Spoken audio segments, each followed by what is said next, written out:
Okay, I guess we'll get started. Seeing a quorum. I'd like to call to order the Lost Pines Groundwater Conservation District Board meeting on Wednesday, February 15th, 2023. It is now 7:01 p.m. and I'd like to call the meeting to order. The first item on the agenda is the public comments, non-agenda items, and the first one up that I've got is Kermit Heaton.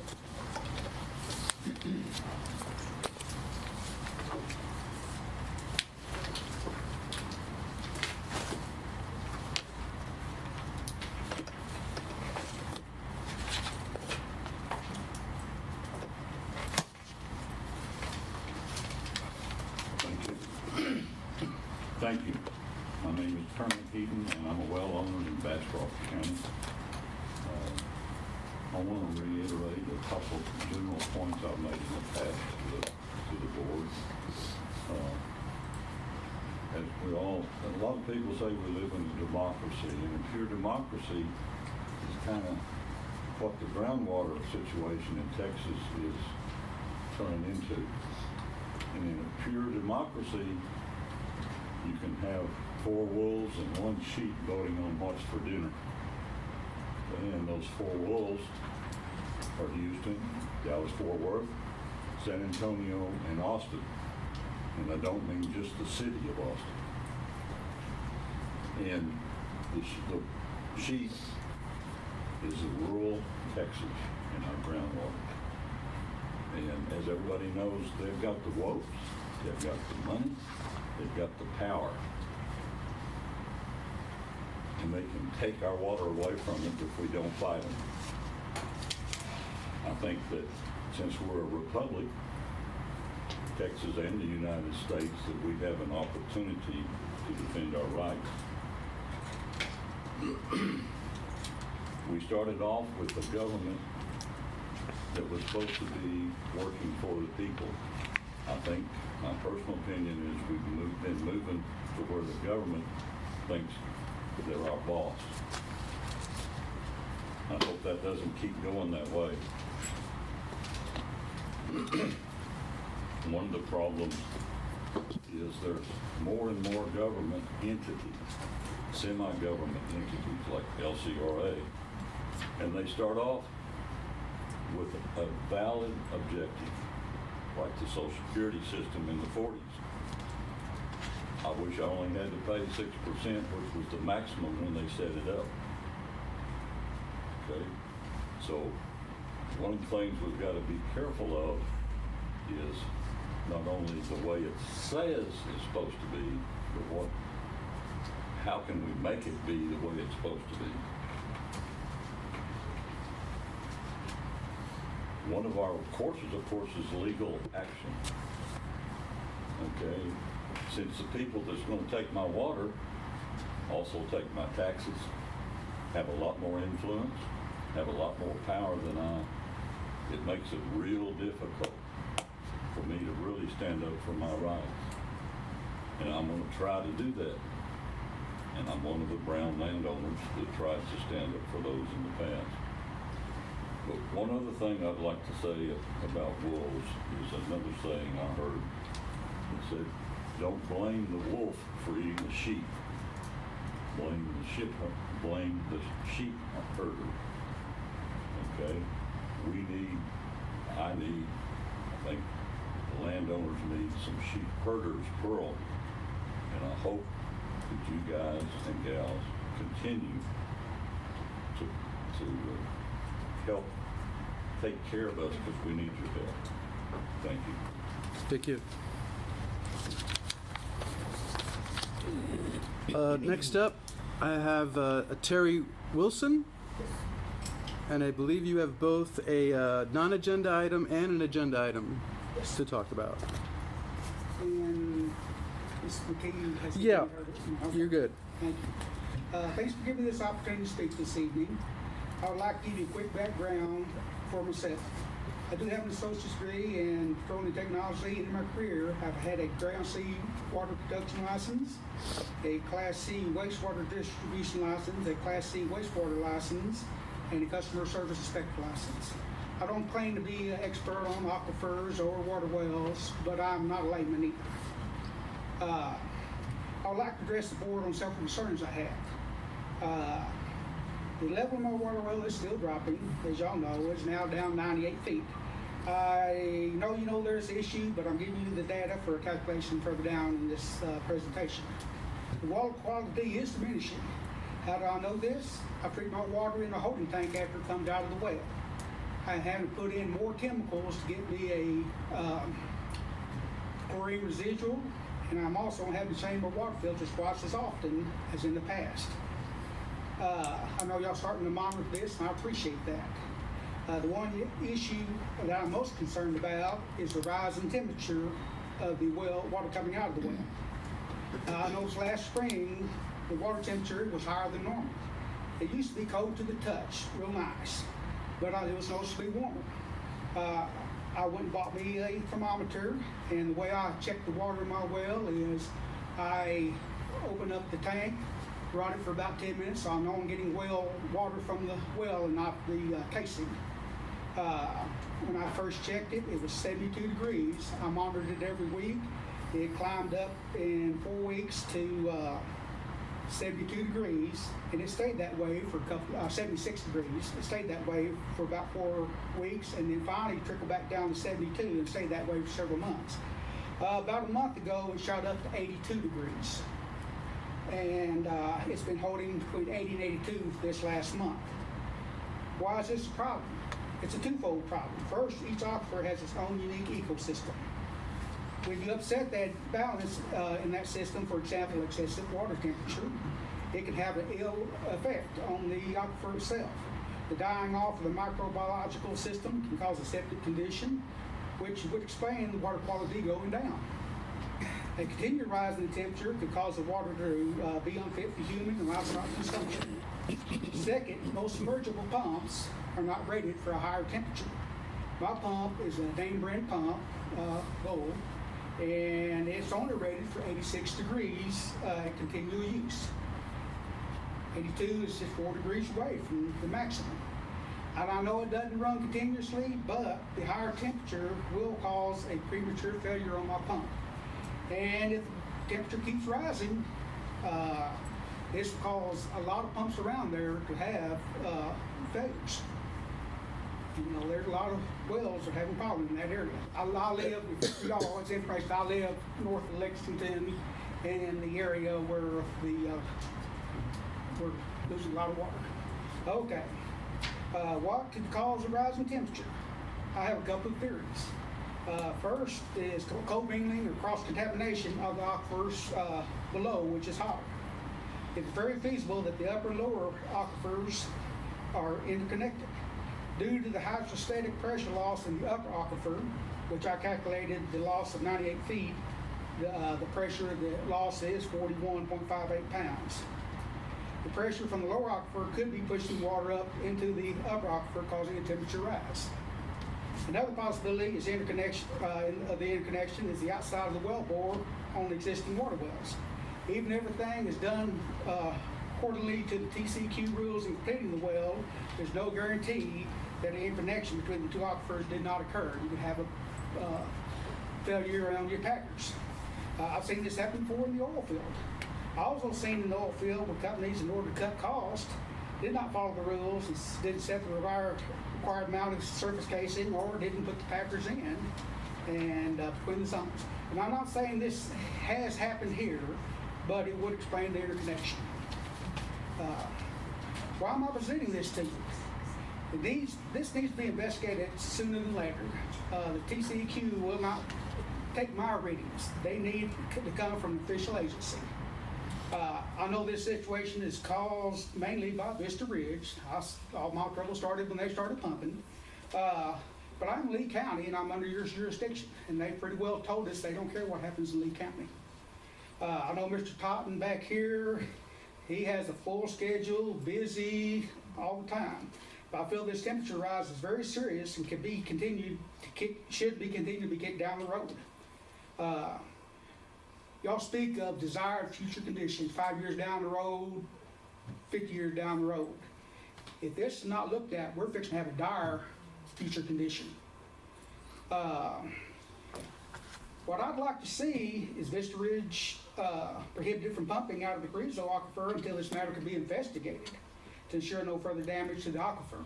I know y'all don't have the power, but we collect this data. If there is a temperature rise, then the CECQ can. Okay. As for Austin or anybody injected treated water in the aquifer, I'll go back to the unique ecosystem of each aquifer. How's the surface water being pumped in the aquifer going to affect the ecosystem of the aquifer?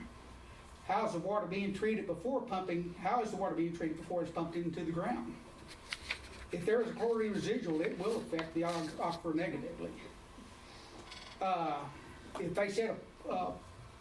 If they pump a set amount, if Austin sets a pump amount into the aquifer, and let's say the new pumping station, if Samsung starts using some of that, and their drought happened, are they going to be allowed to suck all they put in there, even if it affects the aquifer negatively? You know, there's a lot of potential problems in this, and it needs to be considered before y'all pass that. This is another potential nightmare. Thank y'all. Thank you, sir. Thank you. Next up, I have Mr. Jeff Asmussen. And we are now on item 2B, agenda items. And your agenda item is on the ASR presentation. Thank you, sir. Yes. Please would just ask you to consider living in Bastrop County. It seems like we're the bag of water that people want to stick straws in. This new senator who's taken over control and has said he wants a 50-year plan. I think with water, that's a pretty difficult subject to have a 50-year plan, but it's laudable. This Austin thing, some of the questions I have that I hope you can get answers to are, they said drilling into the aquifer, the words were a bit mixed. Is this drilling into the aquifer to inject into the aquifer, or drilling into the aquifer to build storage tanks? That wasn't made clear at all, and it may be because it's so early in this process. But if it's injecting water into our aquifer, as it is right now, in the drought this fall, we lost a tremendous amount of landscaping that the previous owner, who was the ag teacher at the high school, had done a beautiful job, he and his wife, of landscaping this. We lost a lot of very water-sensitive plants because we couldn't water frequently enough to keep them. That's affecting our house value. It's affecting what we look at every day at these brown plants that used to be beautiful plants. If this water's injected into the well, who's monitoring how much water's going in? And when do they monitor what water's coming back out, if that is in the aquifer? Because if we hit the August, September time and they want to get into Aqua wants to get into the drought, they're going to be pushed in early because Austin's going to be pulling the water back out at the same time we're pulling out. This is just going to double the water level sinking faster and faster. There are an awful lot of questions, and realize it's very early in the process, but we need some kind of guarantee and some kind of who's measuring, who's watching the people who's measuring, and making sure that our resources under our feet are protected for our residents first and foremost. Thank you. Thank you. Last up, I have Mr. Hugh Brown, also commenting on the ASR presentation.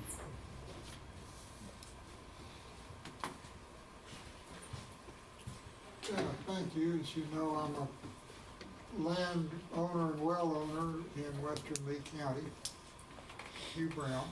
And this Austin thing, there are a couple of things that concern me. One, in our water, the main metallic ion is iron. And Austin's talking about bringing in water from Lake Travis, Lake Buchanan. That's all coming over that limestone. The main metallic ion there is calcium. You'll be putting a lot of calcium ions in with ours, plus whatever else is in there. They haven't ever said what they do to treat it, what chemicals they're putting in, and we need to know the chemistry of what we're doing here before we start really altering, because they're talking about putting a lot of water in there. Now, they claim also, my second point is, they claim that they'll never take out more water than they put in. Sounds good, but two things. One, the city of Austin has a long history of doing everything it can to increase the population of Austin, specifically tax giveaways, bring your factory, which brings more people. More people, more water use. Now, the prediction with climate change, standard prediction is we're going to get drier. So we're going to get to a point eventually where the drought is long enough where they've pumped out all the water they put in, and they're going to say, we're hurting for water, we're hurting for water. And they're going to go down to some court or something, and once they've got a pipe from here to there, they're going to be, I know it's an emergency, we'll give you the water back later. Yeah, right. And they'll be taking our water and taking a whole lot of it. And they've got that pipe, and they'll say, we've got to do it. And there are more of them than there are of us. It's like what the gentleman said about the wolves and the sheep. So this is going to happen. Sooner or later, they're going to be doing this. When Austin's got 4 or 5 million people, where are they going to get water from? Well, it's just going to be, well, we've got to have it. And so the question, of course, is, what's in it for us? Why should we do this? And also, what guarantees do we have that our needs for water will come first over theirs, and that they will no fault mitigate any problems they cause us? Well dropping, pumps going dry, new wells, whatever. They just do it, and we don't have to prove it in court against their expensive lawyers. Now, so we need to really watch out about this, because eventually they're going to be taking the water and they'll say, yeah, I know we promised that, but we've got to have the water. And you know, probably they'll find some court that will agree with them. And we're had. That's what, if that happens. Okay. Thank you, sir. Thank you. Is there anyone else for public comments?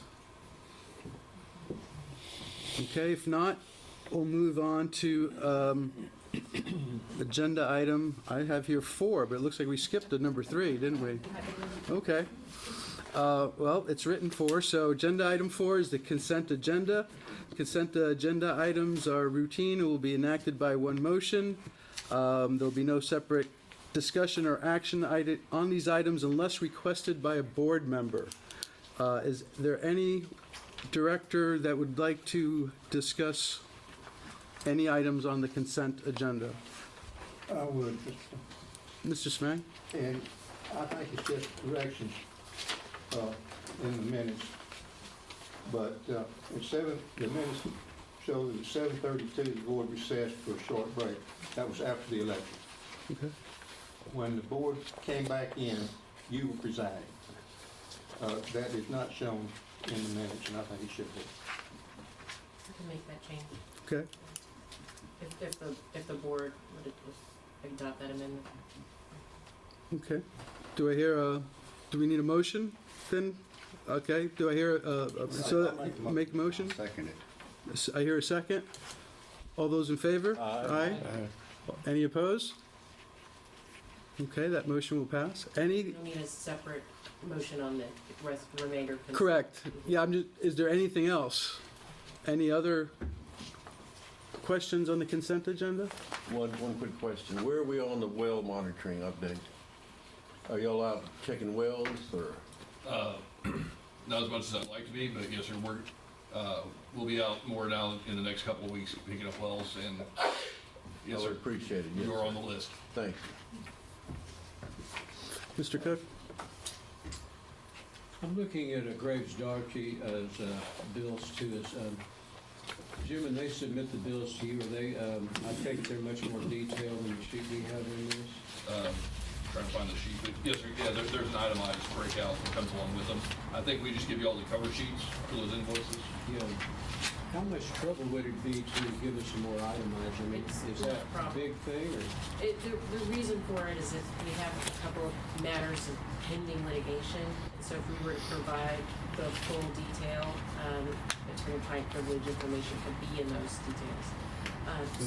But we can definitely send you the full. Yeah, I would understand if those items were left, unanswered. We can Yeah, I send would you the full. appreciate that, thank you. Okay. Clarify, Director Cook, you want that monthly, or? With our package, yeah. I mean, if that's convenient, is your billing cycle run monthly like that? It does run monthly, yes. But we would remove those matters with the pending litigation. That's Google by black highlighters. We have redaction for that. Okay. Does that need a motion, or we're good? We're good there? Okay. Any other questions, concerns on this consent agenda? Otherwise, could I hear a motion to accept the consent agenda? I so move. I hear a motion. Do I hear a second? Second. Having a second. All those in favor? Aye. Any opposed? Okay, that motion passes. Regular agenda, moving on to agenda item number 5. The first item is announcements, including committee appointments and rulemaking stakeholder group. I wanted to announce the committee assignments. I've tried to keep the committees the same for the most part, since many of the committees are in the middle of projects. So the Governance Legislative Committee will be the officers. So myself, Director Samang, Director Rogers. The Financial Committee is chaired by Director Samang, who's the Secretary Treasurer, Director Phil Cook, Director Sherrill, Director Rogers. The Infrastructure Committee will be chaired by Director Phil Cook, with also Director Herb Cook, Director Sherrill, and myself. The Management Committee will be the same. Well, no, there is one change. Cheryl Smith is now the chair. Melissa Cole, Director Shaddy, myself, and Director Arsufi fill out the rest of the Management Committee.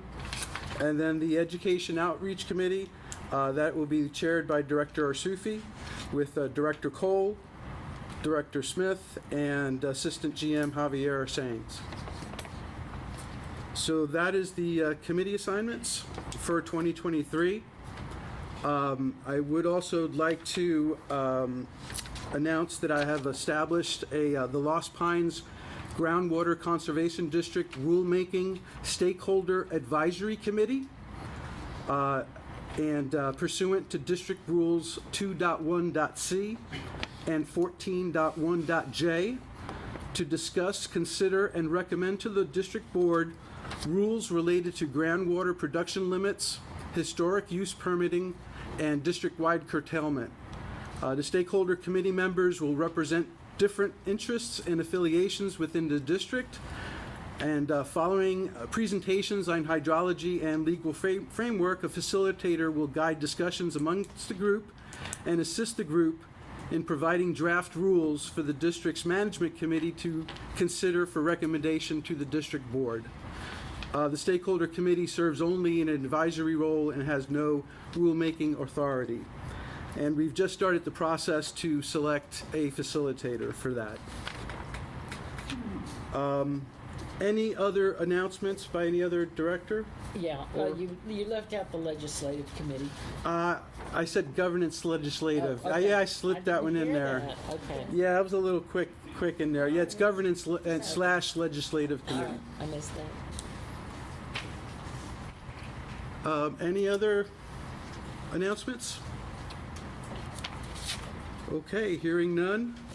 We'll move on to regular agenda item 5B, the presentation by Austin Water regarding aquifer storage and recovery.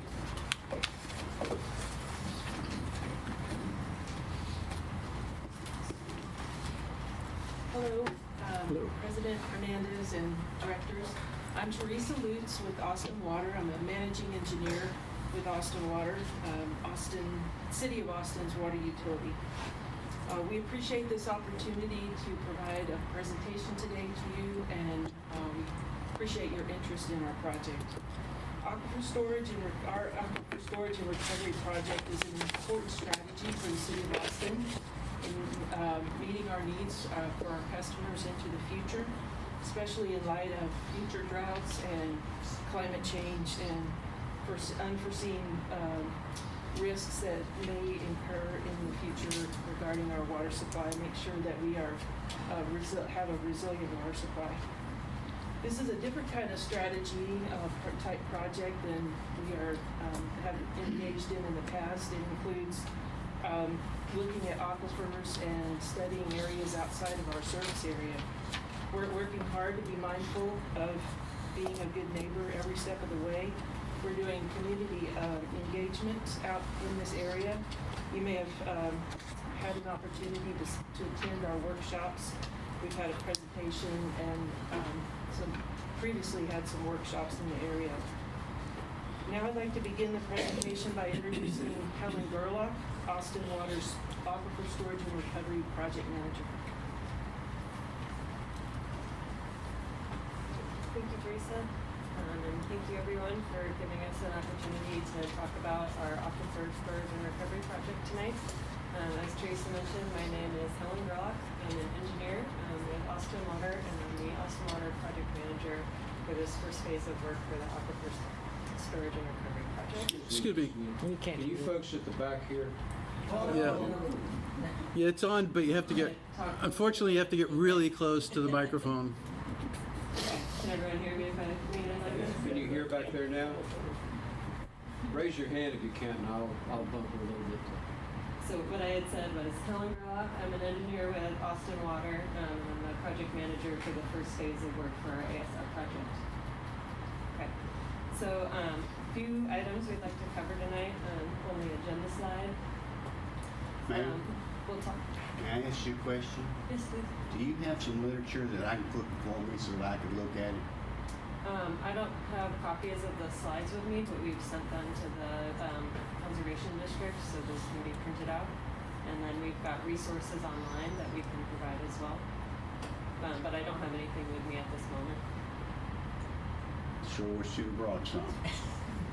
I'm sorry? I said I sure wish you'd have brought some. Oh, my apologies. We can follow up with that. So we're hoping to tonight go over the presentation goals, provide some background on the project and why aquifer storage and recovery has kind of risen to the top as one of Austin Water's strategies, as well as the work we've been doing so far. We also want to talk about the community engagement events that we've had in the Lost Pines area, and some of the input we've gotten from that, as well as coordination with the groundwater conservation districts. Also talk about the ASR timeline and our next steps and kind of upcoming work, and then hopefully have an opportunity to do some Q&A and answer any questions you might have about the project. So on the next slide, I'm going to focus on three main goals for tonight's presentation. Again, getting an opportunity just to tell you about the project and share information about Austin Water's plans, especially focusing and hopefully explaining how aquifer storage and recovery is different than some of the more traditional groundwater projects, and that it's looking to store water in the natural aquifer rather than extract water, native groundwater from the aquifer. Also talk about some of the community engagement events we've had and the main input we've gotten from that and kind of how that's being incorporated, and then answer any questions that you might have about the project. And so that, I'll pass it over to Christy Shaw, who is our project engineer with HDR, who is the consultant for this phase of work.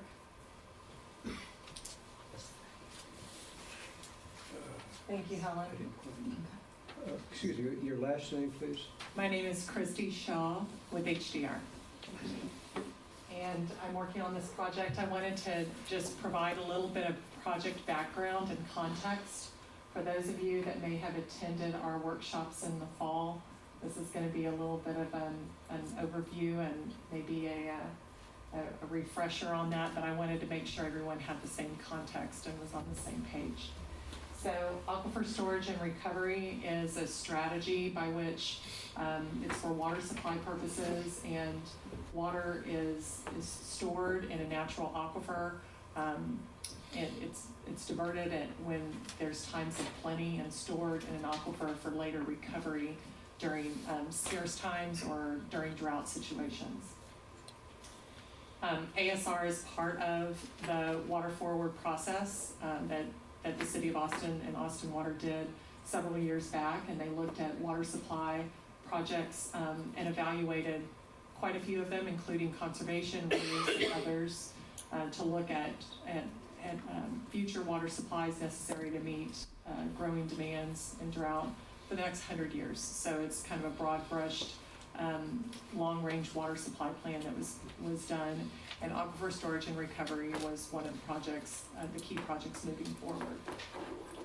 So there are other cities around the United States that use aquifer storage and recovery. It's a proven strategy that works in areas that have favorable hydrogeology.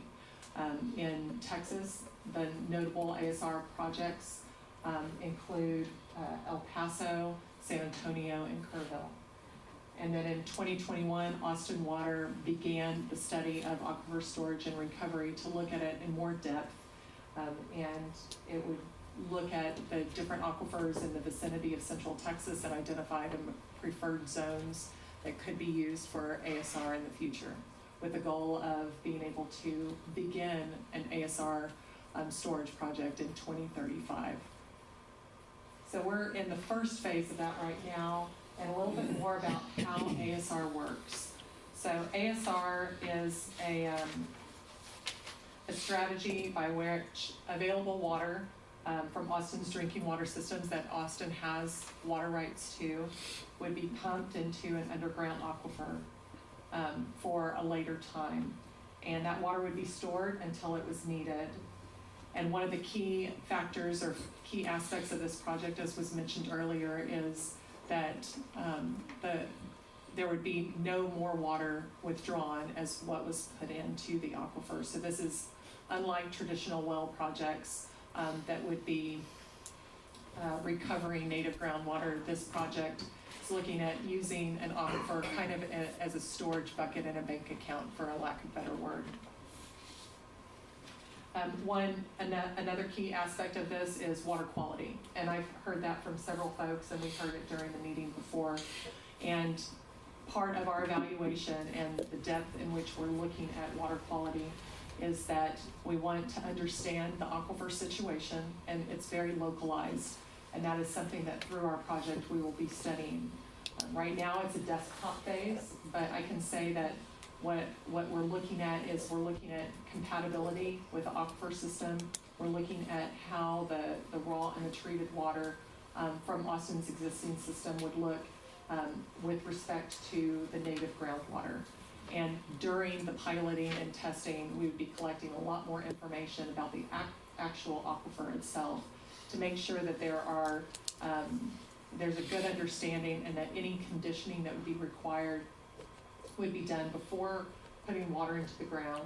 And then on the other side of that, in recovering that water, before it goes into the distribution system, it's very important that it is compatible with the existing supplies. So water quality is very much so a centerpiece as part of our study. This slide kind of shows the overall timeline of the project, and as you can see, we're in the very early stages right now. I'm not going to have all the answers for you today by any means. We wanted to start this conversation. We're very happy that the district invited us to come and talk about this. We are right now in phase 1A.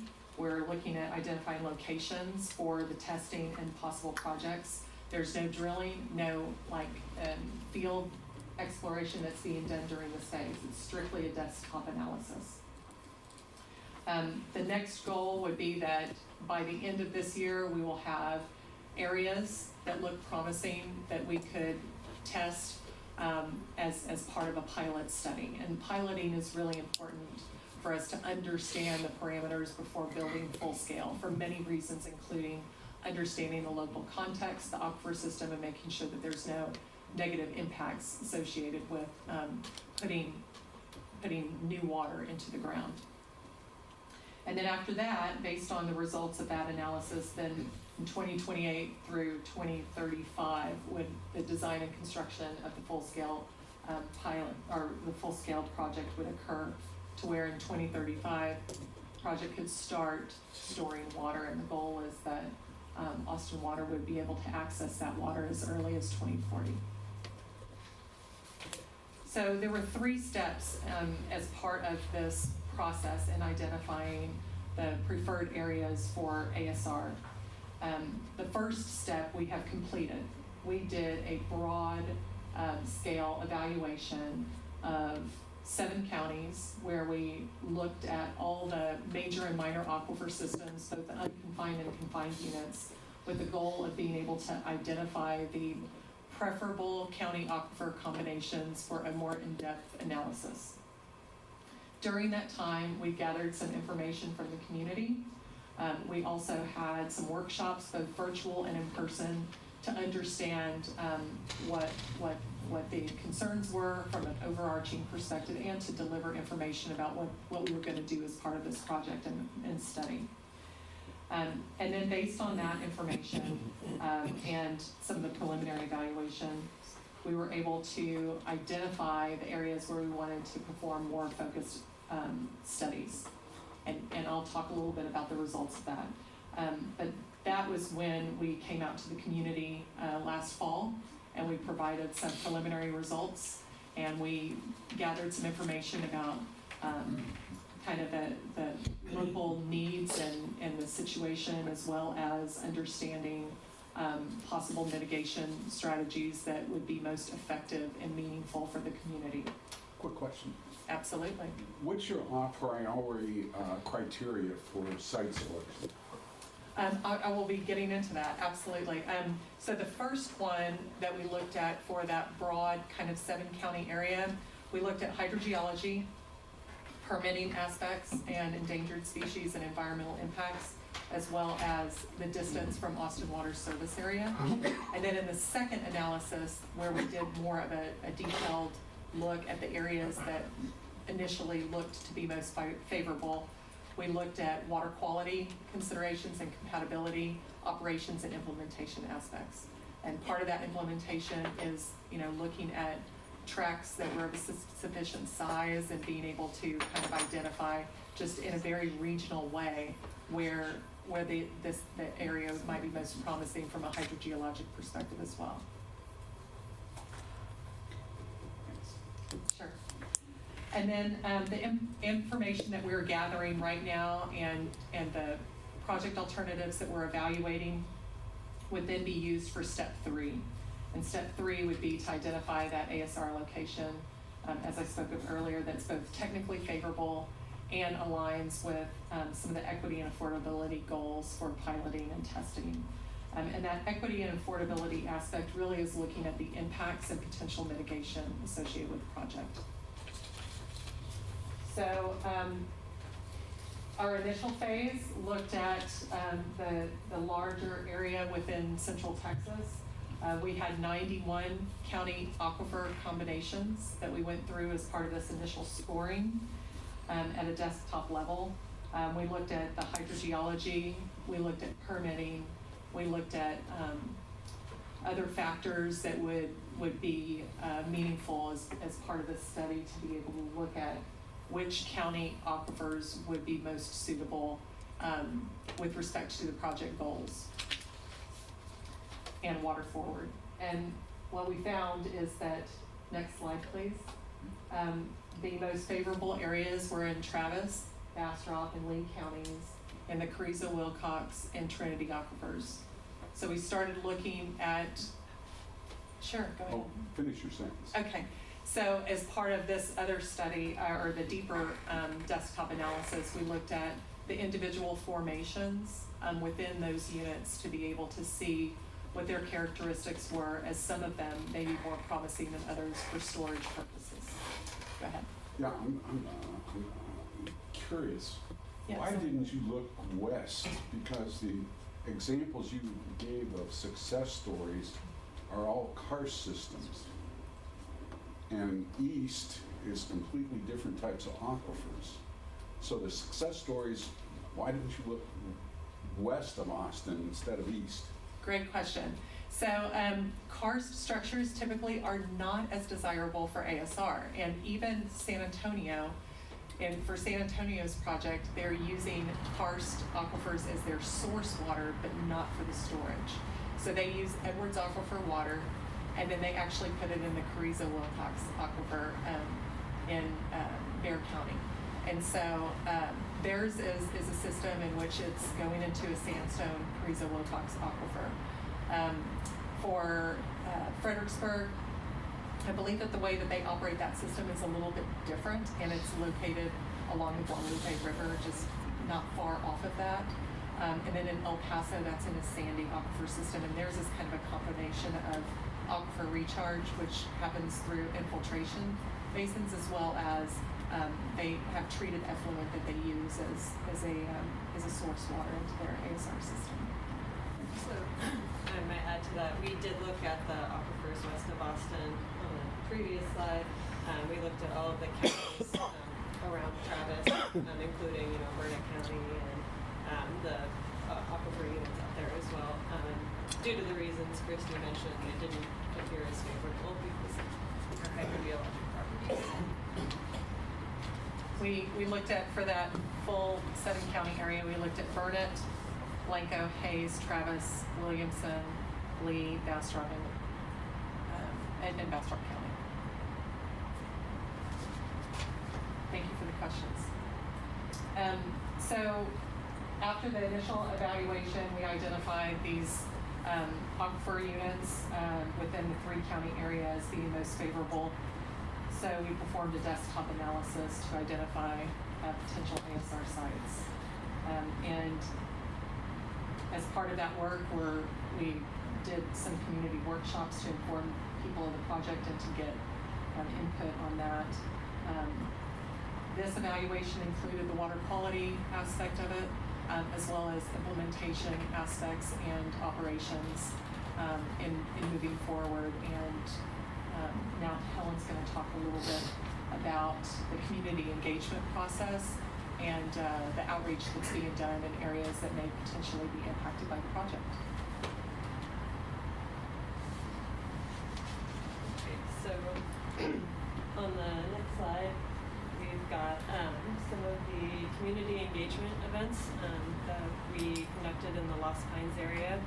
So as Christy was describing, our analysis has shown that potentially Travis, Bastrop, or Lee County, and the Trinity or Carrizo-Wilcox aquifer could be the most favorable for an ASR project. So there's a chance that the ASR project may be located outside of the City of Austin system. So with that in mind, we really are trying to be a good neighbor throughout this implementation process, and we want to engage with folks near where the ASR could be located. And so we've held several community events, some of which are called out on the slides up here, in the Bastrop and Lee and Travis areas to try to talk about the project and get people's input. We had a series of community workshops, some in the spring of last year and then in the fall of last year. Over the summer, we did a lot of one-on-one outreach to local community organizations in the area, and then we've done local government outreach as well. And the input that we've gotten, some of the kind of highlights of the feedback, a lot of concern on what the potential impacts could be to well levels that would be near the ASR project. Concerns about how stored water from ASR may impact the water quality of the native groundwater. Concerns about Austin's commitment to not extract native groundwater in the future. And just concern about other project implementation impacts as well. So that's something we're really considering we're incorporating that input into our evaluation process, and it will be a factor in our ASR evaluation as we're choosing this location. So on the next slide, a lot of the feedback we heard specifically regarded concerns about the effects that ASR might have on areas near the well field. And so we've highlighted some considerations about what those effects may be. So to protect the water that's stored in the natural aquifer, we would need to also protect and preserve the land above that to make sure that the stored water remains there and remains safe. And although there would likely be fluctuations to wells close enough to the ASR. My apologies, sorry. So as ASR injects water into the aquifer and pulls the stored water out, there would likely be local fluctuations in well levels, but there would be also a net positive benefit to the aquifer because per the way the permits are structured, you must recover less than you have previously stored. So there would be a net benefit overall, though there would likely be local fluctuations. And then as part of our implementation of the project, we're also considering mitigation strategies. So as we're doing this evaluation process, we're trying to figure out, if the ASR project is located here, what could the local impacts be, and what could we do to help mitigate those? So if we're identifying the potential for fluctuating well levels, what would be the options that Austin could do to kind of help mitigate the access to water or the fact that the levels are fluctuating, that type of thing. And so that's what we've been trying to get to through outreach like this and through the workshops we're doing, and we'll be continuing to do that outreach and engagement as we move forward. But, the amount of impact is going to be dependent upon how much water you're going to be injecting. So have you done feasibility studies in terms of how much water do you plan to store? Yes, so as Christy was talking about, the ASR project was a recommendation from our water forward plan, which is kind of the overall portfolio of water supplies for Austin for the next 100 years. And in that plan, it was recommended that an ASR project be sized to store 60,000 acre feet by 2040, with potential expansions in the future out to over 200,000 acre feet by the year 2115, so 100 years from now. So have you done the calculations of how much acres that would be impacting surface-wise? So that's what we're doing now. So we don't have an answer for exactly how many acres the project would be tonight. It's also dependent on if you're accessing multiple units of the aquifer. It's dependent on the thickness of the aquifer where you are. So that's part of what we're doing in this phase of the desktop evaluation is exactly that. Given what we see as Austin's future water needs and the different potential hydrogeologic factors of the different areas. What are the different trade-offs and what's the best option? I'm just wondering, how could this possibly benefit our groundwater district? Sure. Well, so I mentioned, the purpose of ASR, right, is to store water from Austin's existing water rights in the natural aquifer and then only recover that amount of water that was stored or even slightly less for the permit. And so there would be that net benefit to the aquifer, and then as we implement the project, we want to find out what would be helpful as a mitigation strategy. What do you mean that would be a net benefit to this groundwater district to Bastrop and Lee counties? Or that would be a net benefit to the city of Austin? Well, the city of Austin does benefit from this project, where it's providing a water storage option for us, but we would be ultimately losing city of Austin water that goes into the aquifer and stays in the aquifer. Is it true that this injected water has to meet Safe Drinking Water Act provisions? I might let Christy address that. Well, are you close to finishing up? Maybe we should finish up and then get to the Q&A? Yeah, I've It got, seems like maybe we're... Sorry. Two more slides left. Okay, yeah, why don't we finish up and then we'll get to the... Real quick, Director Smith, I'm looking at chapter 27 of the water code, And they are required to meet the Safe Drinking Water Act standards.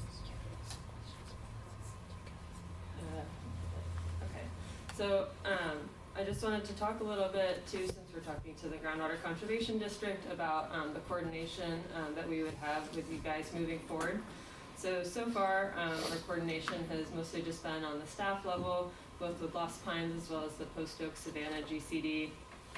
Really just getting pointed to existing data about, where are there existing well fields, where are there public plans for large well fields in the future, what are the drawdown that's expected in the future, and factoring that into our evaluation of where we could locate the ASR project.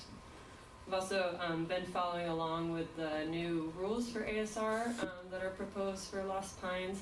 And I think those are in line with the state regulations that we've kind of known about from the start of this project. So I think we're very well positioned to fulfill any of the requirements that you guys have listed in your proposed rules.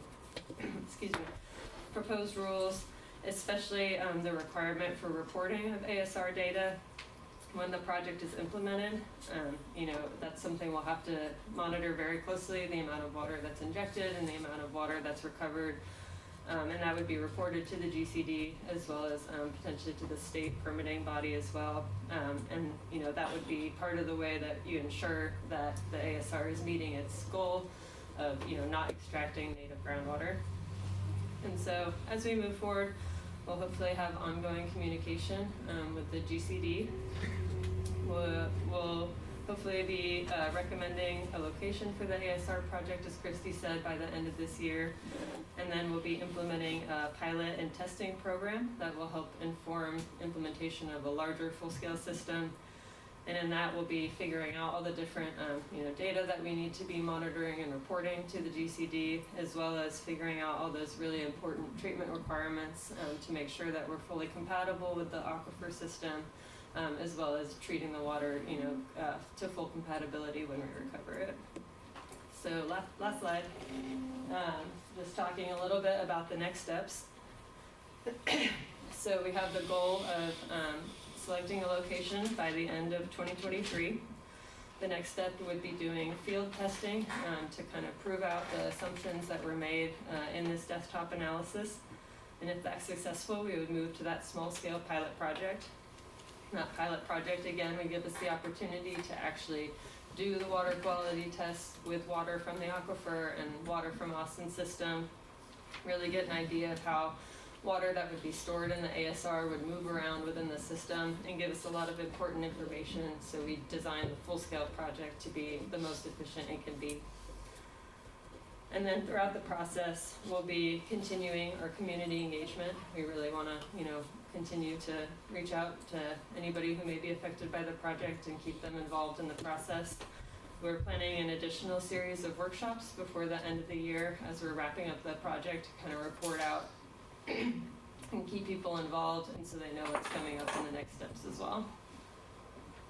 And with that, I guess I'll just refer to more information available on our website. As I said, we can also follow up with links and some printed materials as well. What about the surface acreage above this project? Who will control that land? So it's something we'll have to figure out once we actually identify a location, but the idea would be that Austin Water would have some sort of agreement for that land so that we're able to protect the water that's stored under it so that others can't access it. So are you talking about coming in and taking somebody's land by eminent domain, or leasing the land, or what? So I think all of those, we could be looking at potentially purchasing the land. There are conservation easements, there are lease programs. Other ASR projects have had options where they're able to buy the land but then lease it back under market value. So the land's continued to be used, to like graze cattle or whatever its existing use was. So I think that's something we'll be working out once we've identified kind of where a project could go. But they do have eminent domain powers. Chapter 251 Texas Local Government Code.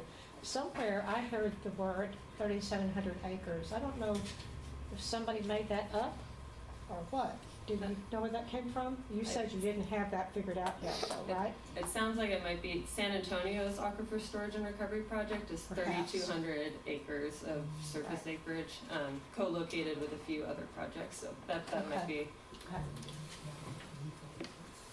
How would your pilot project interact with the natural recharge of the aquifers in the area? Sure. So the areas that we're looking at are confined systems. So there is recharge that occurs, but many of these systems, I think the shallowest area that we're looking at is around 600 feet deep below land surface. So we don't anticipate there being surface water, groundwater interaction that would affect the streams. Yeah, you just described a process, and you've got steps along the process, and along each steps you have assumptions. If you don't meet any of those assumptions, do you have a quit decision? Like, we ain't going any further with ASR? Yeah, maybe I can. So I don't think we maybe have it laid out as succinctly as you've described it, but we do, as part of that water forward plan, which recommended ASR initially, that's updated on a roughly 5-year basis. We're actually in the process of updating it now for 2024. So we'll continue to look at all the different water supply strategies, and if it's becoming less feasible to do ASR, that'll be factored in to that water forward evaluation project. If other water supply strategies become more affordable or more accessible, that's something we'll be looking at as well. So it'll be reevaluated. And we do have a lot of other strategies that are also in our portfolio right now. We plan to do a significant amount of reuse within the city of Austin. At the building scale, doing a lot of irrigation limitations and stuff to try to bring our overall demand down and reuse fit for purpose water as much as we can. And ASR was really just a key strategy in that plan for meeting the needs in deep drought. So kind of just having that bank of stored water when you really need it and you can't kind of conserve your way out of the problem. What part of the water system would you draw this water from to treat it? It would come from our existing water rights, so our treatment plants on the, we have plants on Lake Austin and Lake Travis. So it would come from those existing plants, those existing water rights, treated at our plants, and we'd access it through our distribution system. Wow, thank you. May I ask something? So in other words, you're gonna try to conserve, put in the groundwater, water rights that y'all already have? Yes, so we currently have water rights with the state and a contract for backup water. So we're trying to kind of maximize those existing resources, both through reducing our water demand through conservation practices and reuse, and then also being able to bank the water that we have rights to in times when it's wet, be able to store that, and then when it's dry and we're in a drought, be able to access that stored water rather than relying on, water rights that may not be available in a severe drought. Did that answer your question? That's pretty good. Back to my question about the Safe Drinking Water Act. The water that's injected, does it have to meet those standards?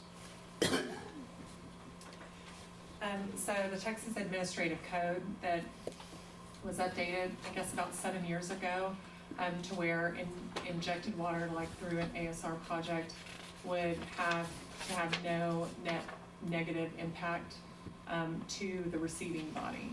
So in many cases, it has to meet drinking water standards before it goes in. The aquifers that we're looking at have generally good water quality, so that would be the case. It does open up some provisions, though, for brackish aquifer environments in which, as long as the water that you're putting in isn't of poorer water quality than the receiving body, then there is some provision and opening for that. Because Mr. Wilson earlier gave comments about several things like chlorine byproducts, because if you treat the water to safe drinking water standards, that usually includes either ultraviolet or chlorine. And chlorine, of course, has byproducts when it breaks down. My primary concern is I've done a lot of reading and it's aquifer contamination. I think Florida pioneered ASR, and the state of Georgia actually passed a law that made ASR in Georgia illegal because they were experiencing contamination from Florida's ASR projects.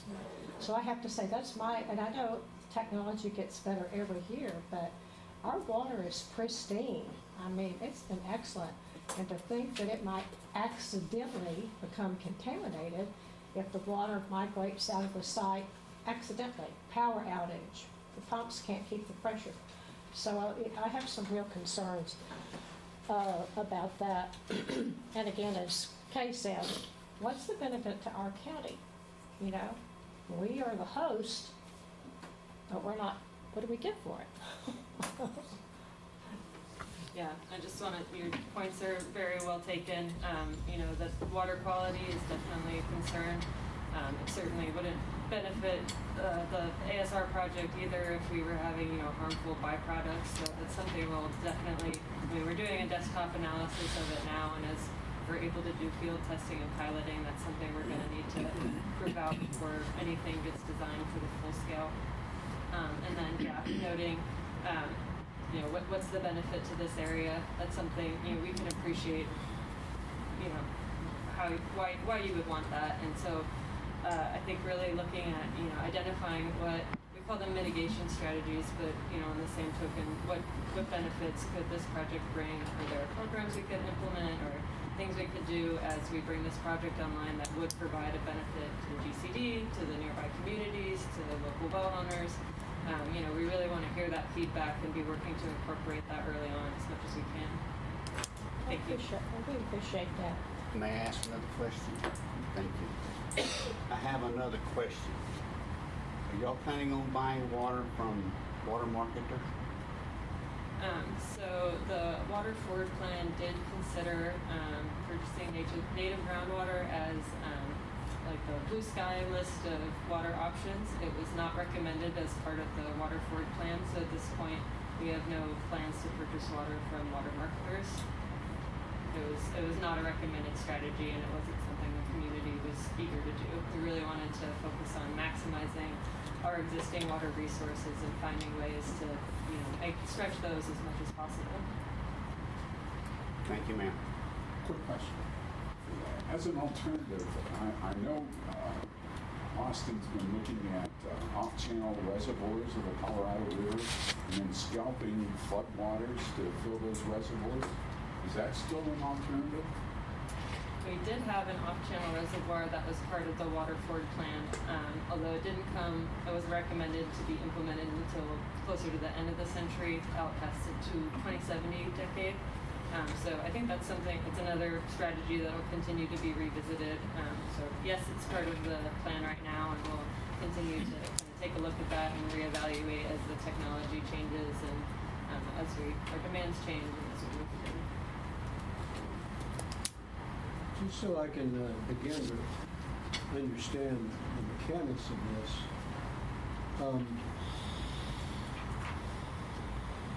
say you suck a pipe, pump the water in the ground, say 1,000 feet deep, and put a Zobel cops out.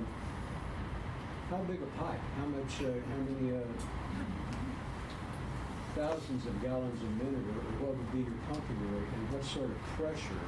I mean, you're talking about a saturated, pressurized aquifer. How do you push that water out of the way?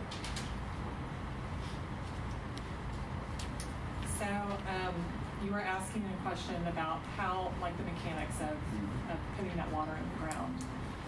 So it has a lot to do with the receiving aquifer. What we're using kind of as a proxy is that we look at what can those aquifers yield as far as wells are concerned, because that gives us an understanding of the transmissivity and a little bit about the mineralogy and how we might be able to operate this. For recharge, you're typically able to just send down sometimes 70 to 75% of what you would be able to recover because of the pressures that you were talking about. So all of that is taken into consideration, and then we'll be using that information to basically set some spacing as to not create any well interference. And be able But what sort of pressures are we talking about? What sort of pressure would it take to get that down there. Typically, in the main trunk system, we're not looking at pressures any greater than 20 psi. No greater. And in terms of gallons per minute, what sort of, what are you looking at or considering in terms of that? So once again, it depends on the aquifer formation. So we're looking at Carrizo, Simsboro, the Austin, and other aquifer units. So depending on which aquifer it is and the location, as you guys may know, even in Bastrop and Lee County, in different areas are more productive than other areas. So the rate is going to be highly variable. In some areas, we're looking at maybe 100 to 150 GPM, and then other areas we're thinking that we could see numbers as high as 15 to 1600. So it is highly variable, and that's something that's being looked at as part of the desktop analysis, just to have a general regional understanding as to how this project might work. And I take it from that you would need multiple pipes into the ground to do that pumping, is that correct? So if you're going to get to 60,000 to 200,000 acre feet, I realize you're doing that gradually, or somewhat gradually. There would be, well, correct, yes, great question. There would be several wells as part of the well field. And what typically would your well spacing look like for that, or your ejection spacing? So we're looking at well spacings at half a mile or so from each well. Depending on the production, like that's kind of a good safe rule of thumb right now at a planning scale, and that's where we are kind of early on. But one of the thoughts that we're working towards right now is being able to identify not only the impacts of setting the rate to avoid that well interference between wells, but also looking at how far outside of those last wells on your well field is that likely to impact, and having a good understanding as to that area and being able to see what types of mitigation would be most promising and thoughtful as we're looking at this. Right now we're not at the phase where we're modeling it. We're just trying to kind of understand scale-wise what it might look like. But what I'm getting from this is if you're looking at a minimum of half a mile spacing or so between your injectors, that's quite a bit of area. So you have to be... Right, and I mean, for example, and this is in a different area geographically, and it's the aquifer structure is a bit different down there, but San Antonio's ASR system, there are some wells that are built within an eighth of a mile from others, and then there's others that are 3/4 of a mile. So I think what is very critical about that is having a good understanding as to the site-specific data, because as you might imagine, like these aquifers are not real homogeneous. There's a lot of variation.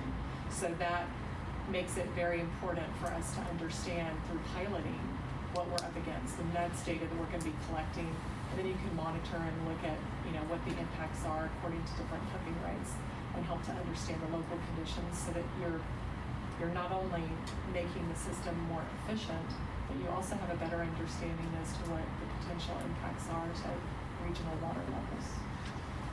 And if it's spread out over an area, obviously there are going to be existing wells in both the Carrizo, Wilcox, and the Simsboro. What happens to those folks? Obviously that water, well, I shouldn't say obviously, it seems to me that water, the existing water and the water you're pumping is going to intermix. And all of their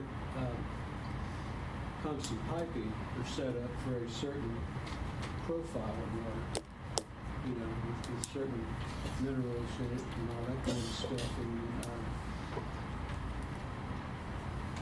how does that work if you're pumping up water with a different water profile, chemical profile from the water that's already there?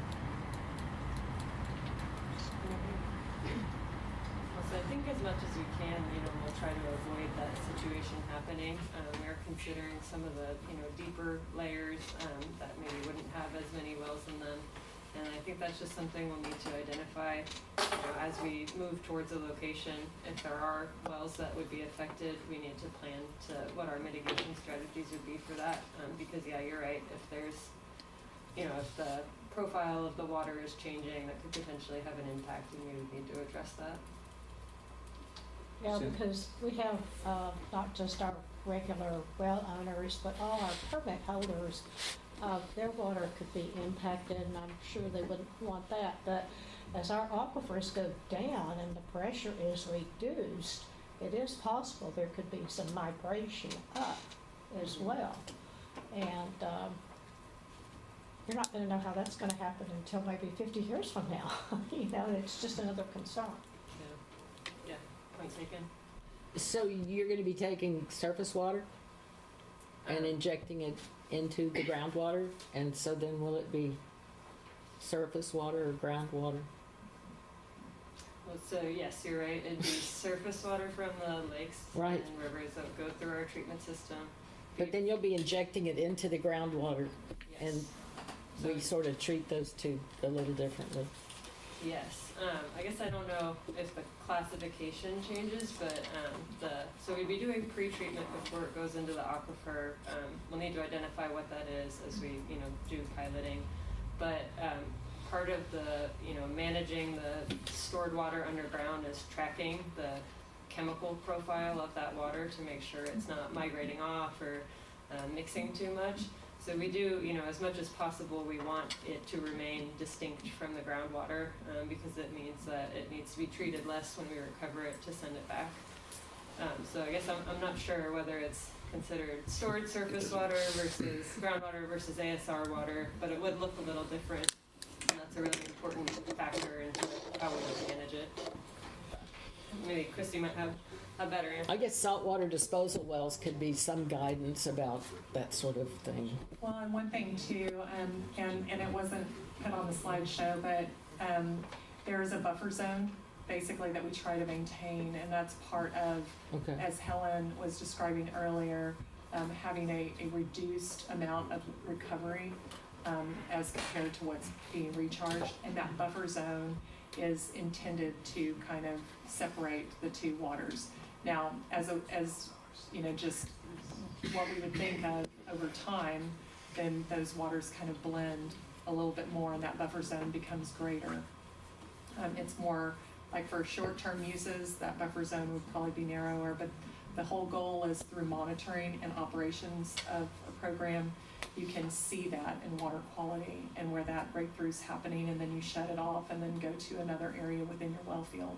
And that's really important too, to be able to maintain drift and avoid that, because the perfect project is the one in which the groundwater is going to kind of stay, and the stored water would stay in an area that you can recover it.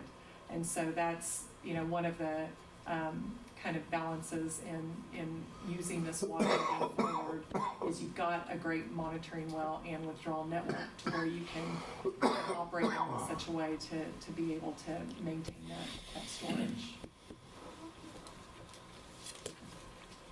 Okay, I've got two quick questions. So the city of Austin does not expect to be applying for a permit from this groundwater district, right? Does not. Okay. And I think it's a great idea to share information and data. I'm all for that. So any and all information and data that you can share. I know we're going to have our own probably hydrological studies. We'll have our own monitoring wells probably surrounding your well field. And so I believe it's be great to cooperate and partner and share as much data as possible, especially during the pilot program. So I'm all for working with our hydrologists and your hydrologists. And then my last point is regarding what you just last stated with respect to the water moving. I mean, if you're going to pump that water in and then come take it out years later, that water, my understanding, is fluid, and it may be halfway to Matagorda Bay by the time you guys want to pump it back out. So that's my concern, is the fluidity of the water, and having that water, you might be putting it in one day, but 8 years, 6 years later, when you want to retrieve it, that water's down, down towards Houston at this point. So, and that's my questions. Thank you. One last question too. I'm sure as one of your pilot studies, you did an economic analysis of the cost benefits of whether this ASR will work economically for Austin. Because it sounds to me like all of these pilot projects and desktop analyses are very expensive. So when you get to 2035, is it going to be cost effective for Austin? Have you done that analysis or somebody? Yeah, so that was part of the evaluation that was done in the water forward plan, was looking at the cost benefit for, the potential yield versus the cost. And as we're, narrowing in on a location, we'll hopefully have better information about what the potential cost could be, especially incorporating, how much would it cost to pilot, how much would it cost to do all the field testing, and that'll factor into our update. So that could be another one of those quick things. Yes. So that's the purpose of the water forward plan, is to continue to, get the latest and greatest data if it's changed, and apply that with all the other universe of water supply strategies and water demand management strategies, and come up with what's best for Austin. So it'll be evaluated as part of our 2024 update to the plan, and then that plan will continue to be updated every 5 years, hopefully in perpetuity. So it'll continue to kind of be evaluated every time. Thank you. Any other questions from the board? If not, thank you. Well, thank you so much. We really appreciate it. Okay, with that, we'll move on to agenda item 5C, which is discussion and possible action on establishing a communications policy for legal counsel. And I'll ask Natasha to come up. This came up several months ago, originated by Director Rogers, asked for a policy. It was reviewed by the governance committee, and we did unanimously accept the latest version. And I know there's been some back and forth and additional feedback, which I agree with, where we may want to or need to expand the language a little bit. So with that, Natasha, can you? Sure. That's an accurate update. So this is the policy that was reviewed by the governance committee.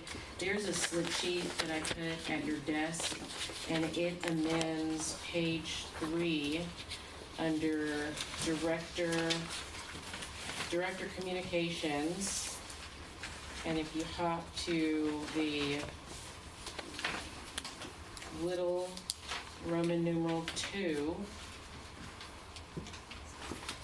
it adds that a director can seek legal advice on anything before the committee, or any board committee, or any item the director's considering raising to a committee or the board. So that's the only change. And if there were a motion to approve, you would make a motion to approve with that amendment if you wanted to. Any questions? So originally, it stated just the board agenda item, and so we've expanded that so that'll be not only the board agenda items, but any committee agenda items, and or anything considering raising, if anyone wants to raise something to the committee or the board, that's included as well. Yes. Yeah, Director Sherrill. Elvis and I have talked about this back and forth several times, and I am fully in agreement with a lot of the policy, in particular making sure that any additional legal expenses are approved by the board. My only concern is that the policy kind of tries to list every kind of expected communication that might arise. And I'll just read this paragraph so you understand where I'm coming from.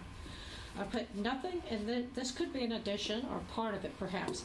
Nothing in this communication policy is intended to deny legal counsel to any board member or the general manager or staff. Though this policy attempts to describe the expected reasons why one might request legal advice due to possible personal liability, this list is not all-inclusive. Board members or staff that require advice or clarification that is not listed in this policy should not be deprived of appropriate access to counsel. This would not give any authority to board members or staff to instruct legal counsel to do any work that would cost us more money. It is expected, and this is my assumption, that legal advice, like maybe I have one question for Natasha, that would be covered under general counsel and would not result in any additional expense. Because I personally have had several times in the past year where it was something personal just to me, and I'm not going to go over those right now, Natasha knows, but I just want to make sure that we're very clear that this is not going, this policy is somewhat restrictive, but it's not an attempt to deny the staff or the board to have access to legal counsel for whatever may come up. That's my opinion. I don't know, Tom, you had some ideas too. Yeah, I kind of, I tried to approach things, I've learned the hard way during my career, to take the KISS approach first. Keep it simple, student. And so I kind of looked at the legal counsel as a chain of command. So there's board members, there's committees. So the day-to-day type of work that's not really exceptional or human resource types of questions, I think just run through the chain of command. And then the two people that it should end up with is the president and the general manager. And Jim has a considerable amount of experience with a lot of litigation that the district has encountered. So I think a lot of the day-to-day type of conservation district legal questions, that if it comes up through committees and goes to the president and general manager, they can probably determine whether it needs to go forward to legal counsel. Exactly my thoughts. It's just those personal incidences, and I think you referred to them as human resource. And that was the point I was trying to make. I agree that the vast majority would work as you explained. I just want to make it clear that we're just saying, no, you can't contact legal counsel, anything, without going to the chain of command. And I think there will still be an avenue for communications, and not necessarily for personal issues, but issues related to your service as a director for the district. Right. So I don't see this as prohibiting that with the addition. Right, that was my point, is just to make it really clear, this policy is not an attempt to deny access to legal counsel. That was my point. I think that line could be added in the purpose. The problem Sure. with that, though, it seems to me, is somebody's talking to legal counsel and is getting information that I'm not getting. And I'm on this board too. And if it's a board matter, it ought to be a board matter. Yeah. If the person thinks that it might be personal, then that's where it ought to be. And Director Right, so Semang? there's Go ahead, Nacho. several provisions for that, Director Semang, and I agree with you, with the whole client being the whole district and the whole board. A response providing legal advice would be provided to the entire board unless there is some sort of ethical code that would keep me from providing it. Well, if that's there, then it is a lawyer-client privilege, and I don't get it. I'm not saying that. So according to the ABA, that sort of exception does apply to group and organizational clients. So if there was maybe a claim that one of you had against the other, I would keep that confidential and privileged. if there was a code that allowed me to. So I would suggest that that stay in. Well, but if somebody's got a claim against me, I want to know about it before they get everything all set, and all of a sudden, I'm crucified because I didn't get it even started. That was just an example, Director Smith. I would never represent you guys against each other. But if there's some sort of grievance that's been filed with legal counsel, there's a way to address that with that particular director. And the It's a same for very staff. isolated Yeah. situation. The same for staff. Another situation might be is if there's a lawsuit and there are no claims brought against 9 of you, but there's a claim brought against Director Herbert. And the district has authorized our firm to represent Herbert Cook in that claim. So my advice wouldn't go to the rest of you in that situation. I mean, there is a statement in here, Director Semang, that says that a response providing legal advice will be provided to the entire board unless there's a code of conduct reason why not to. So I believe it's in here a couple of times It is. where it says that if she can, she will share the answer with everyone.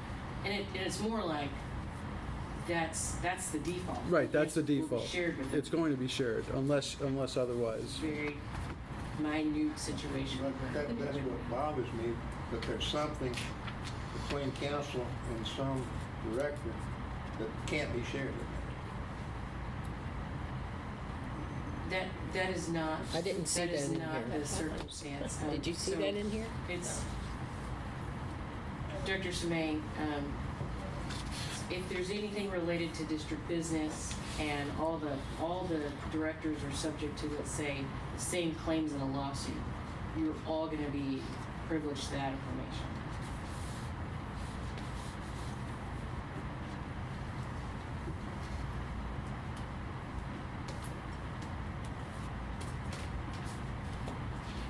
I guess we just have a difference of opinion.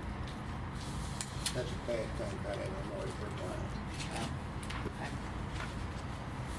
I'm familiar. I'm a tough client myself. I serve on a couple of boards. And Natasha, is it true that if, like for example, I had a simple question about whether I myself should do or not do something that doesn't impact anybody else, would that just be covered under general counsel services, or would it incur additional costs? If it's related to a topic that fell under our monthly meeting duties, anything that falls under preparing for a meeting, a question of just day-to-day interpretation of the rules and statutes, that falls under general as well. What if, for example, if I said, Natasha, I'm on the groundwater district, we don't have authority over ASR, but should I speak at a public meeting against ASR? What would you, that's the kind of question I'm talking about. That's a general counsel. That's all I wanted to know. And that, I don't care if it's shared, it's not a secret, but it's just specific to me. And that's what I don't want any of, and this is also for staff. I want staff to be able to come ask you simple questions that don't pertain to the board. That's my only concern. Sure. Well, I make a motion that we approve this as changed by the slip sheet provided by Natasha tonight, which changes number 4C2. Would you accept the friendly amendment that says nothing in this communication policy is intended to deny legal counsel to any board member or staff? At the end or the beginning? I think the suggestion was to put it in under purpose, under the purpose. Where is that? I believe it was up front. It's under page 1 at the Yeah, very top. yeah. So I believe Natasha had made that suggestion to put that under, Okay. Okay. That'd be great, perfect. Yeah, and again, I'd hate to be nitpicky, I just don't want anybody to feel like they can't go talk and ask simple questions, that's all. yeah. You Okay, accept so, that friendly amendment? Sure, thank you. okay, so I second the motion. Okay, so I've heard the motion to accept the policy with the addition made by Natasha in the handout, and adding that one sentence by Director Smith to the purpose. Director Smith, could you repeat that sentence? Did you get that, Peggy? I'll have Director Smith repeat. Nothing in this communication policy is intended to deny legal counsel to any board member or staff. So that it, A modified legal advice instead of legal Oh, counsel. yes, Yeah. thank you. Yeah, okay, Legal advice, not legal counsel. okay. okay, so that would be added to the purpose, and we'd be accepting Natasha's change to page 3. That would be the motion. Right, that is the motion, That is the motion, as amended. as amended, and I heard a second by Director Smith. All those in favor? Aye. Aye. Any opposed? Aye. The opposition is to the amendment that was just made on the floor tonight. Correct. As I understand it, it's that, well, read it again.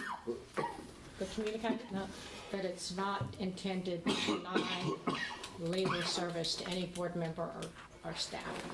That's all. The Legal policy advice. is not intended to do that. I think it's mighty broad.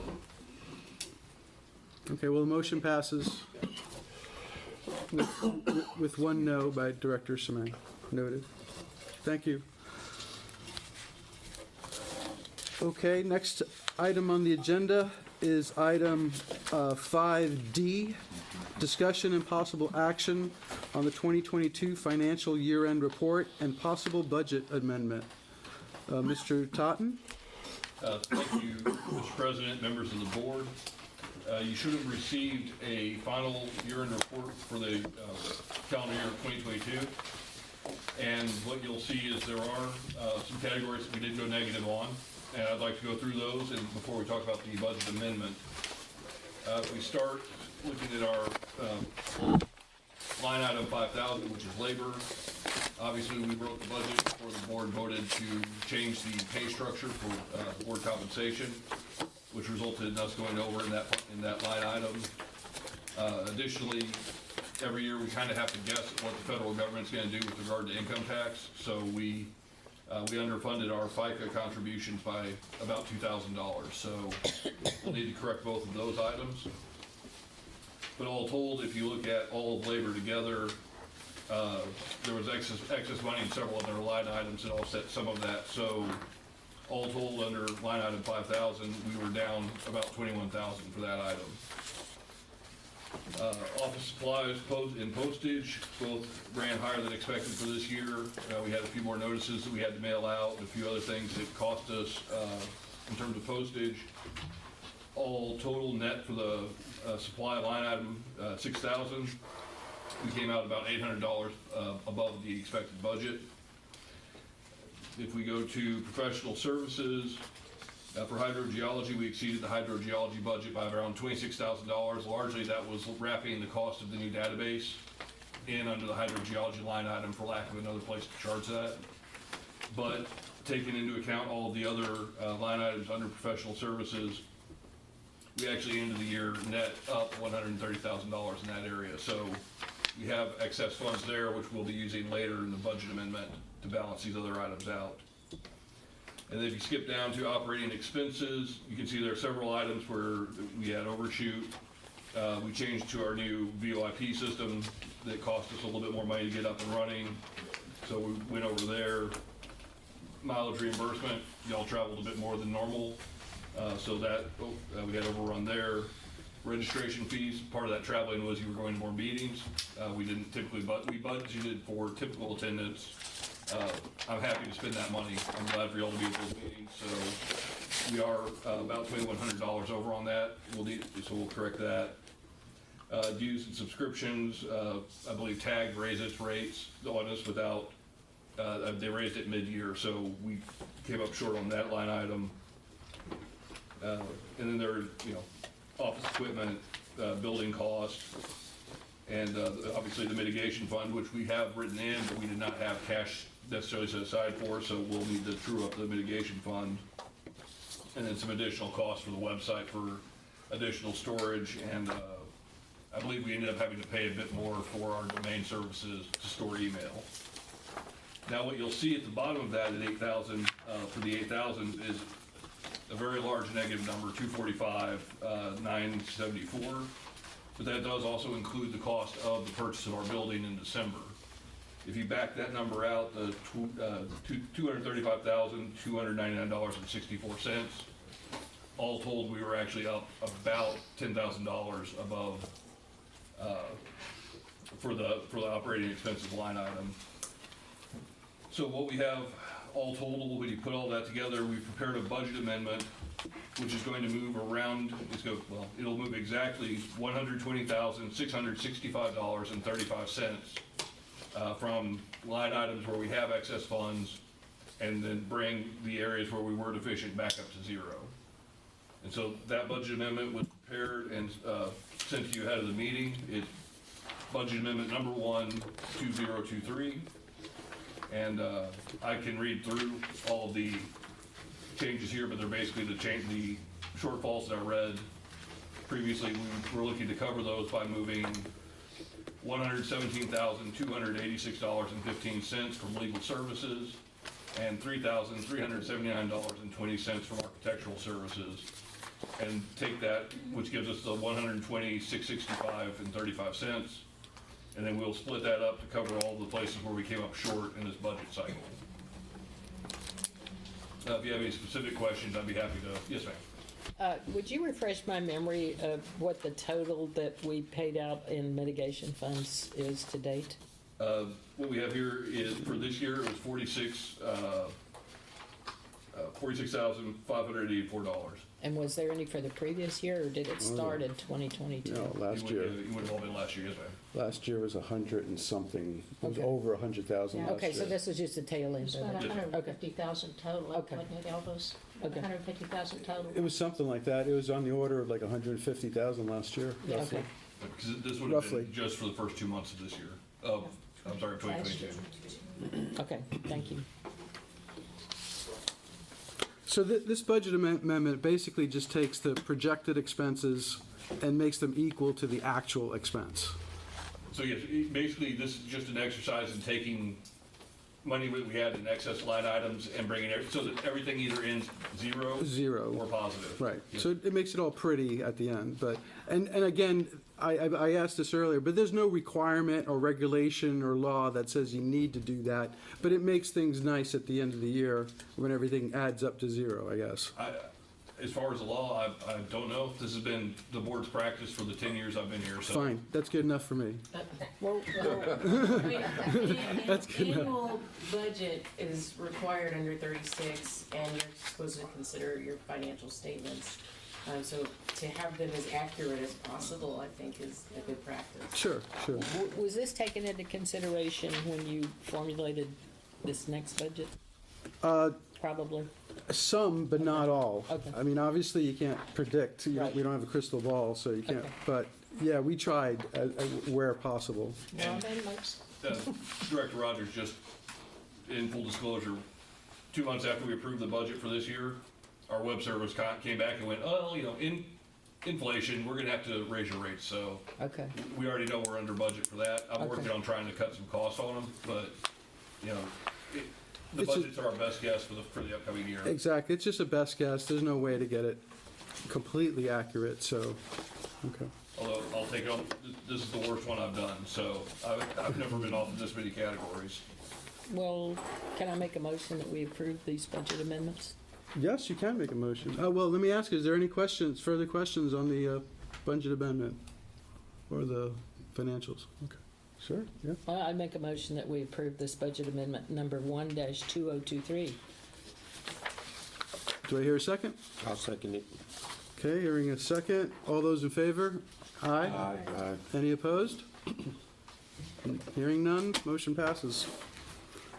Okay, next is the committee reports. with possible board discussion. No action will be taken. Financial Services Committee has not met this year, so Financial Services Committee, I'm speaking on behalf of Director Samang, but there hasn't been any, so there's no update there. So I will move on to the Governance Committee. There was a Governance Committee meeting, and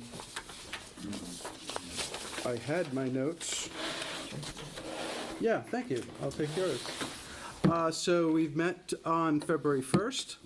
It was the officers with Greg Ellis, Natasha Martin, and the general manager, Mr. Totten, in attendance. Greg Ellis and the committee discussed the proposed Senate bills 638 and 156. I then presented the committee with the chair, committee and assignments and the chairs. We then discussed the stakeholder group, and we reviewed the communications policy that was just passed, and we planned the agenda for this month, and we reviewed the annual GM performance review. That's it on the Governance Committee. Infrastructure Committee, Director Phil Cook. The Infrastructure Committee met by Zoom on January 25th, attending Phil Cook, Herb Cook, Billy Sherrill, Elvis Hernandez, and Jim Totten. The purpose of the meeting was to discuss and finalize for submission and publication the request for proposals for renovations of the new district office meeting building, which is in 3170 East Hempstead, which is just a couple of blocks down the street here.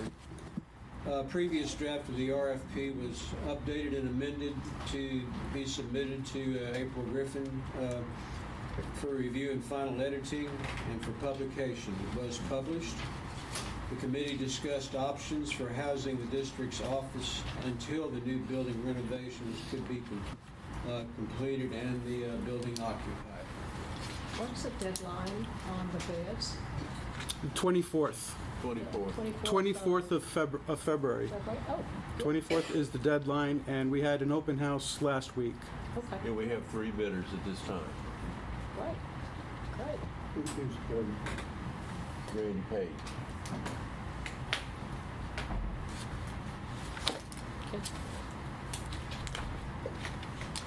Okay. Next up would be Education and Outreach Committee. Any update on that? The Outreach and Education Committee has not met yet this year, but in our upcoming meetings, we're going to finalize some drafts that we've been kicking around last year, including finalizing a second draft of a brochure, newspaper article describing groundwater and ecosystem services, and also finalize the job description for the community outreach and educator position. Thank you. Management Committee, Director Smith. The Management Committee met this past Monday, February 13th.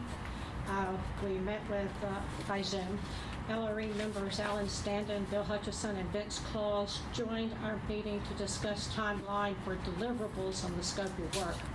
They mentioned some gaps in the rules for smaller amounts of water and pumpage rates that should be addressed. They will prepare a document on pros and cons on various rules for production gaps and other methods to manage groundwater to be delivered to our Management Committee. So, item number 2. Certain landowners in Northeast Lee County are experiencing apparent groundwater temperature increases, as we heard earlier this evening, occurring along with drawdown in the Carrizo Aquifer, possibly due to upward leakage from the Calvert Bluff or the Simsboro aquifers. LRE joined in the discussion and recommended the best technology is to use a transducer, that's the equipment, and it to measure water levels, conductivity, and temperature at the same time. The challenge is to be able to access the groundwater within those exempt wells. They're not all built to be accessible. Item 3. Natasha Martin, legal counsel, prepared a brief document of rules for production limits in historic use. Elvis Hernandez further updated the document with more detail and tentative threshold levels, and Cheryl Smith updated the historic use section. Item 4. ASR was discussed briefly. The only aspect a Groundwater Conservation District has over ASR project is to require a permit for any water extracted over and above what was injected. Number 5, Environmental Stewardship provided a report to this committee on the presence of PFA contaminants in the Colorado River. That's what they call forever chemicals. There is potential for the same contaminants to filter into local aquifers where the surface water and groundwater interface in the Colorado alluvium. The committee discussed environmental stewardship requests that LRE set up a monitoring network for the Colorado alluvium, and this is already included in the scope of work Phase 2, Task 5. Item 6. Various Bureau of Reclamation grants were discussed for water conservation, brush management, and applied science. Elvis Hernandez, Tom Rasufi, and Jim Totten will coordinate and make recommendations going forward. Item number 7. The next round of possible revisions to the management plan and timeline were discussed. Item 8. Elvis Hernandez noted that the winter rules that were originally considered in 2022 were revised and due to be reconsidered at an upcoming public hearing. And that's it. Thank you. With that, the next item is the General Manager's Report. Agenda items F. Thank you, Mr. President, members of the board. The General Manager's Report for February 15th, 2023. During the reporting period from January 1st to January 31st, we had a total of 9 new domestic wells that were issued drilling permits during that period. 2 water quality tests were performed and 4 wells were gauged. As far as drought conditions, approximately 49% of Lee County is experiencing abnormally dry conditions, basically where it was a month ago. The rest of the county is reported as drought-free. In Bastrop County, less than 1% of the county is experiencing moderate drought conditions, which is down from last month, while approximately 81% of the county is reporting abnormally dry conditions, which is about where we were last month. So we saw improvements from last fall, but we seem to be those improvements seem to be tailing off at this point. GMA 12 hasn't been active since our last board meeting. I imagine we'll start calendaring the next GMA meeting pretty quickly, but it has not been set yet. Just to make the board aware, we're obviously figuring out how to manage ASR and how to get a handle on that. Just to make life more interesting, we've also had questions come in about how the district would handle permits for brackish water. So we're going to need to start looking at how we might handle permitting for brackish water, groundwater production. There are a couple of paths that a brackish groundwater permit can go down. So we'll need to evaluate how we want to possibly start crafting some rules to get ahead of that as well. So it's not one thing, it's 2. The Texas Well Owners Network Well Educated Program is going to be conducted in Bastrop this month. Water well samples for Bastrop County residents need to be at the Extension Center offices in Bastrop by 9 a.m. on the 27th. And there will be an educational program at 8 a.m. The following day at the County Extension Office to go over the test results and go over some general well information for well owners. It's the same program that we did up in Lee County about 3 months ago. Dr. Arsufi convinced the Extension Service to come down and run it again for Bastrop County. So that information's been on our website. It went out through the Extension Service. I believe it went out in the papers as well, so it's been a pretty well publicized program. With regard to the pending permits, as you know, we did receive a influx of permits back at the end of October. We've begun sending out requests for additional information for those permit applications. As that additional information comes in, if they check the boxes we're asking for, we'll begin the process of modeling those projects and then scheduling those permits for potential hearings. So we may, in addition to everything else that's on our schedule, be looking at having some permitting hearings coming up late spring of this year. And with regard to upcoming meetings, aside from the well-educated program in Bastrop County, I'm not aware of anything else, and I'd be happy to answer any questions you may have. have a question on number 3, that well-educated program. Are we funding that like we did for Lee County? Yes, sir.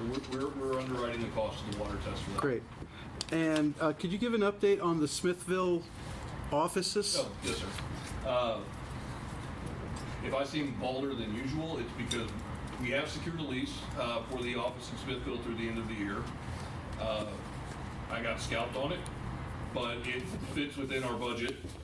The money that we had set aside for any, potential short-term leases will actually cover what the property owner there is looking for. So we have that office through the end of December, which gives us a little bit of breathing room on the renovation projects.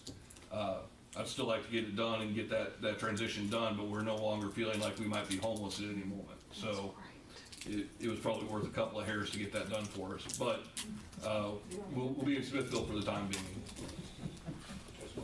Great. Good. Anybody else? Questions? All right. Hydrogeologist report. Mr. Sandin.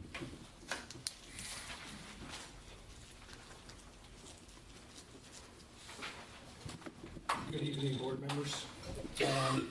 Cheryl already presented that we had a meeting this past Monday, which we were asked to kind of expedite our schedule for tasks 1, 2, and 3. We kind of came to an agreement on a schedule. Task 1 being DFC, that'll be presented next month by Bill Hutchinson, if you want.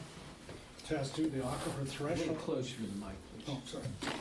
Aquifer thresholds. Task 2 is the aquifer thresholds and correlative rights. We're going to have a meeting with the management committee. We're going to present ideas before our next board meeting, and then it'll be presented to the board at that time. Then task 3 is the review management, your management plan and rules. Going through your rules, when I had, by the way, all the permits have been turned in. I've reviewed all the permits and I've turned all my comments into Jim, and he's sending out letters to the applicants. And so we'll wait till get the responses on that, and then we'll proceed what we need to do after that. So in regards to reviewing the rules, I found some rules that probably need some adjustments and all. And so realize that we're going to be looking at rules for the next couple of years. As we get this model in and understand our aquifer better, we're going to be revising our rules. It's a dynamic process and to evolve. And so whatever rules and management suggestions we come up with now are just to be placeholders for the future. And then we'll move from there. And then the last thing is the update on three-dimensional model. We're actually, I think, ahead of schedule. We'll probably have all our data sets, most of our data sets built by the end of the month. And then we're waiting on possibly getting a data set from Post Oak Savannah. Once we do that, I think we'll have, I'm going to guess, around 1,500 control points for your stratigraphy. So we'll have pretty good control of what's going on in your aquifers. And that's, when I say 1,500, that's of water wells and geophysical logs. So that doesn't include the data set, your database, which will also be brought in. So that's my update. Any questions? Thank you. Next item on the agenda is item G, discussion of Lost Pines Groundwater Conservation District legislation, related legislation and/or activities occurring that affect or pertain to the district and groundwater. Are there any? I don't think so, right? Greg's not here. Yep. But, he didn't indicate that he had an Right. update for us. I'm not aware of any either, so. All right, moving on. Then H, discussion, consideration, and possible action on district board meeting calendar. Now, I believe this is on the agenda again because last month we discussed it. We came to a consensus that we were going to move December up a week to December 13th, but I believe we didn't vote on it. So is that why this is back on here? This is a regular item. That's always on there. Oh, this is always on there? So this is not with the one? It's a repeater. Right. Okay, so this is a repeat So you one? could sit, well, yeah. Because last month we voted on, we did vote on the calendar. We voted. Okay, so this is not that. Okay, The so, next one is the regular item. Yeah. President Hernandez? Yes. this would be the point if we discussed, we do have a lot of full meetings coming up, some fairly stacked agendas. Yeah, There have been some discussions starting at 6 PM. yes. This would be a place where we could discuss and take some action on that if you wanted to. Yes, thank you, okay. Yeah, what we're planning is for the next several months to have public meetings, next month in particular for the rules that we've already had reviewed once on December 8th. This would be the second review of those of those rules, and that is expected to be also on March 15th, which is the same day as the board meeting at 6 PM. And then subsequently, we're probably going to have at least 2 or 3 additional public meetings before June, between now and June. And those will all be set up for 6 PM public meetings. Yeah, that would be March, April, and May. Yeah, it looks at least March, April, May, and possibly in June as well. So it might be 3 or 4 out of the next 4 months. Well, we'll have public meetings At 6. at 6 PM. And I've checked it with both Mr. Herb Cook and Mr. Larry Shaddy. I checked with, and they're good with starting at 6 Okay. for those public meetings. So the next 4 months, at least 3, if not 4, of the next 4 months, we'll have public meetings starting at 6. Next month will be the rules, which again, we reviewed already once on December 8th, and those will be out and published sometime this week or this week? The notice went out to the papers, so it'll be running in the papers next week. We'll have it, we should have it up on the website and the notice and the proposed rules at the end of this week, yes, sir. So expect the update, look for the update on the website by the end of the week of the updated rules. Anything else on that item? Okay, if not, let me make a note of myself that this is a regular one, otherwise I got confused. All right, set date and location of the next meeting. The next meeting will be on March 15th in Elgin, at the Elgin Chambers of Commerce, I believe it is. I think it's the library. It's the library chambers? Civic Council. The civic, thank you. And that's next door to the library in Elgin. So that'll be on March 15th. The public meeting will be at 6, and the board meeting will be at 7. That's at the same spot. Same spot. Yep, same spot, same day.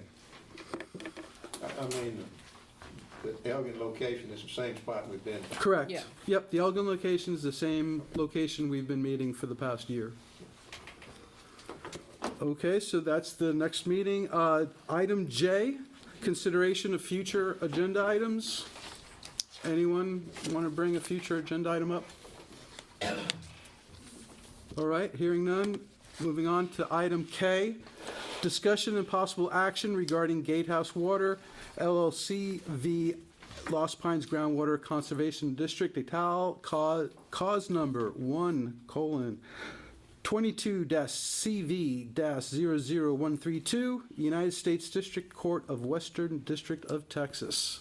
And I believe we will be entering executive session for this. That's right. So this is my first time in this building with executive session. The public has to, Well, what about? or is there another room that we can go to? This key used to work, I don't know if it still does, so we'll try. All right, so we're going to try this key. Natasha, are you anticipating any action coming out of that meeting, just so the folks attending the meeting will know whether to stay or whether they can go drink beer?